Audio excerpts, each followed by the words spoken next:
I work as a job coach, a vocational coach, and I assist people, mostly young people, who have emotional, intellectual issues, make the transition into finding suitable employment.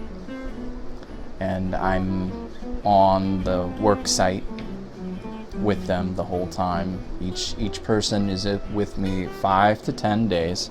Right now we're in summer session, so that's a month, and it's a little different, but just one person at a time, one client at a time, and I'm there on the site, and I make sure that the experience goes smoothly.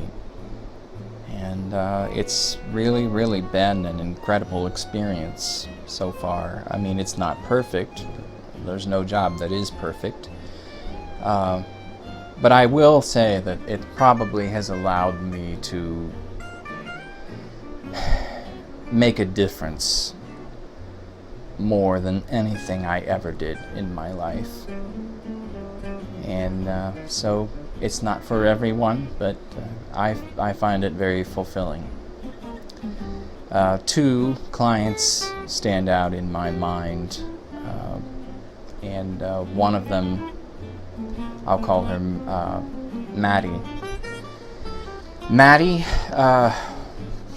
had some emotional issues, which is only to be expected because at 4 years old she had seen her mother murdered right in front of her. And Maddie was fascinated with talking to me about my dog, Cairo.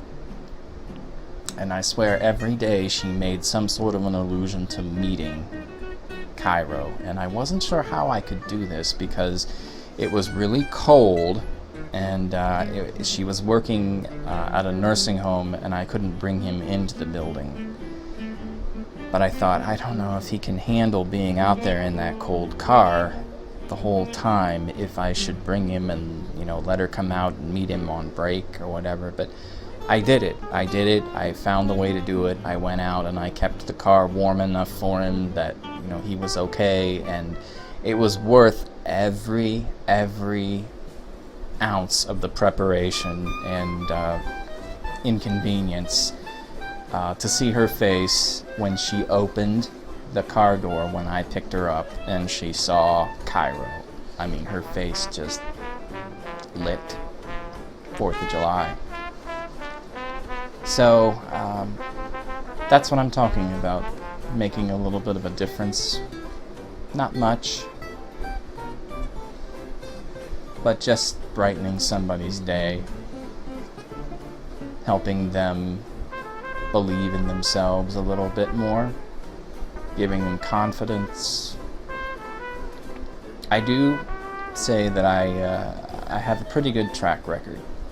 Most of my clients have gone on and they've found work, or they've been hired by the very place where they did the assessment. So, and then there was, we'll call him David. David was my second client, and he was really a trial by fire.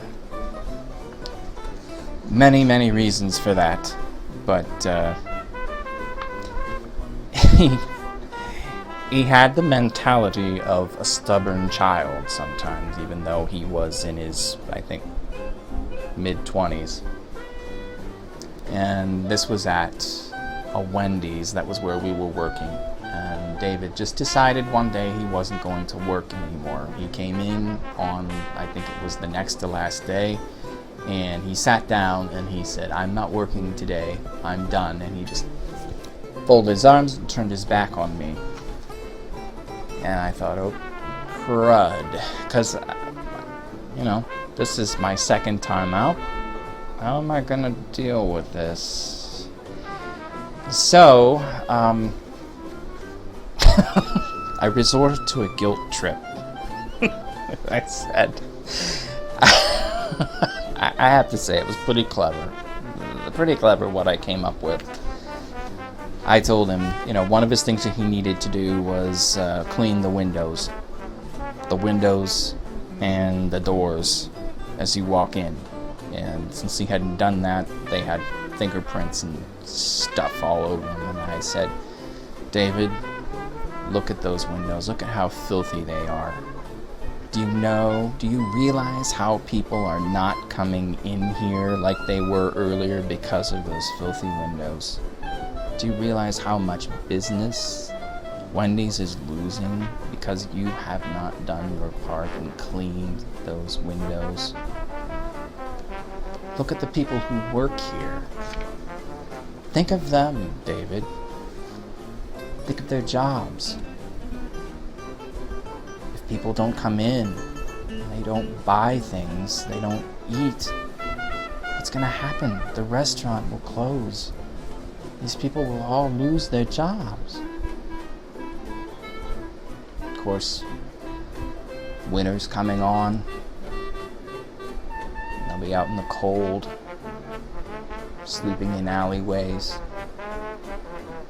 snuggling up to vents, trying to keep warm, getting sick. All because you didn't clean the windows, David. All because you didn't clean the windows.